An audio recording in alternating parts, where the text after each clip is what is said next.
The 2010s were a big year for tech and an even bigger year for tech's biggest brand, Apple.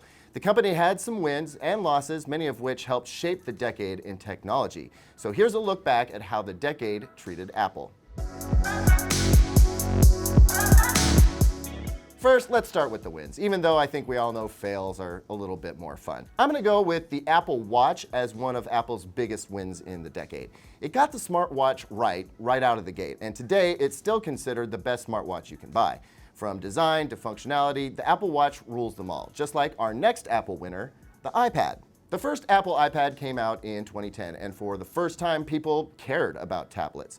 As we look back, this is a real design classic, and quite frankly, it is still, today, the only tablet really worth owning. That's a winner if I've ever seen one. Our next pick is the App Store. Think about it. What use is your smartphone without apps? And where do you get those apps? From the App Store, of course.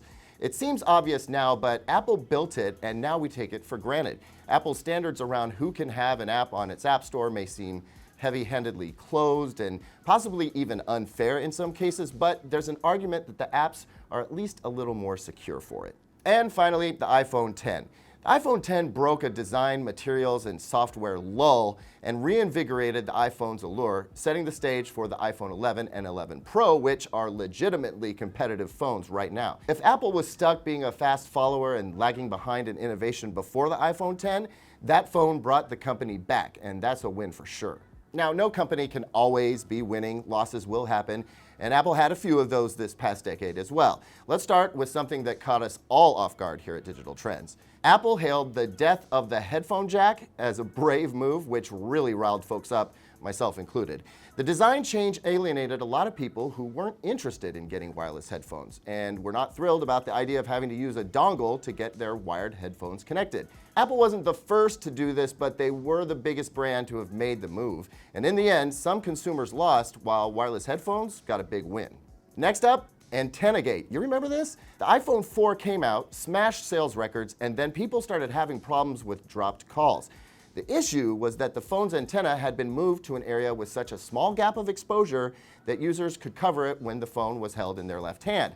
The signal decreased to such a large degree that calls would get dropped. When Consumer Reports officially stated it could not recommend that smartphone, the scandal was galvanized and Apple took a big PR hit. Here's one that went down in history: losing an iPhone 4 prototype in a bar. A 27-year-old Apple software engineer was field testing an iPhone 4 and left it on a bar stool after imbibing a tasty German beer. Why the fact that the beer was German is so important to the story, I just really don't know. Anyway, 21-year-old Brian Hogan found the phone, initially thinking it was no big deal. It looked just like an iPhone 3G. But after unsuccessfully trying to find its owner, he started playing around with the device and realized he had something that he should not have. Tech site Gizmodo got wind of the find and paid Hogan $5,000 to get its hands on the prototype.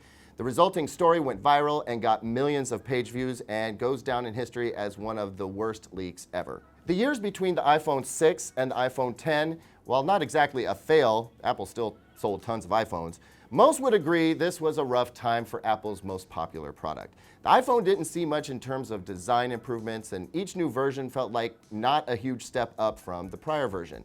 When the iPhone X came along, that was a watershed moment for Apple. Now, it's interesting to note that Steve Jobs' passing coincides with this lull period, as he would have had his last influence on the iPhone 5 series, maybe a little on the 6, but from then onward, Apple's creative and design teams were without Jobs' leadership, which might explain some of the faltering.